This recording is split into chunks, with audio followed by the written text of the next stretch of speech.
খুলনায় বৈষম্য বিরোধী ছাত্র আন্দোলনকারীদের সাথে সংঘর্ষে নিহত পুলিশ সদস্য সুমন ঘরামির বাগেরহাটের কচুয়ার বাড়িতে চলছে শোক।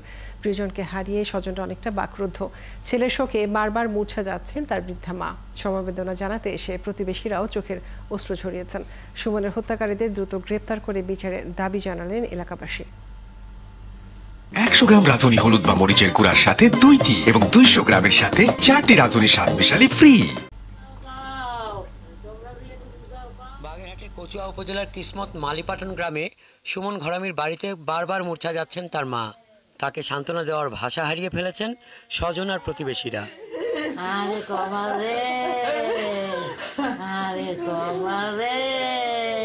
শুক্রবার খুলনায় আন্দোলনকারীদের বিক্ষোভ মিছিলে ঢুকে পড়ে জামায়াত শিবিরের লোকজন। এক পর্যায়ে সেখানে পিটিয়ে হত্যা করা হয় পুলিশের কনস্টেবল সুমন ঘরামিকে। শনিবার বিকালে তার মরদেহ নিয়ে গাড়ি আসে তার বাগেরহাটের বাড়িতে। সৃষ্টি হয় এক হৃদয় বিদারক দৃশ্য। সুমন ফোন দিছে, ও মা কি আরো বাবুরে ভাত দেছো? আমি বলি হয়, এই তো দেবো, এখন তুমিও খাও, পরে কথা কব আনে। এই কই আমার লাগে আর কথা কয় নাই। 2012 সালে পুলিশে যোগ দেন বীর মুক্তিযোদ্ধা অসুস্থ বাবা সুশীল ঘরামির 2 সন্তানের মধ্যে ছোট সুমন ঘরামি। স্ত্রী আর শিশুকন্যাকে নিয়ে ভাড়া থাকতেন খুলনাতে। ছুটিতে বাড়ি এলে খোঁজ নিতেন স্বজন ও পাড়া প্রতিবেশীর। কাজ করতে গিয়ে আমার ভাই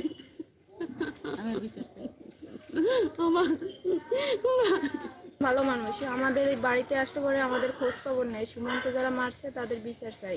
সেবা করতে গিয়ে প্রাণ হারাইছে, ওকে যারা মারছে তাদের আমি বিচার চাই।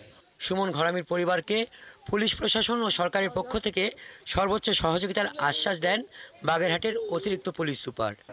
বিষয়টি অত্যন্ত অমানবিক। আমরা এই বিষয়টি খতিয়ে দেখছি এবং আমরা যতটুকু জানতে পেরেছি যে কেএমপিতে গড়বড়ি করেছে। কেএমপির পুলিশ যারা আছেন তারা এটার আইনগত বিচার করবেন এবং আইনগত ব্যবস্থা নেবেন।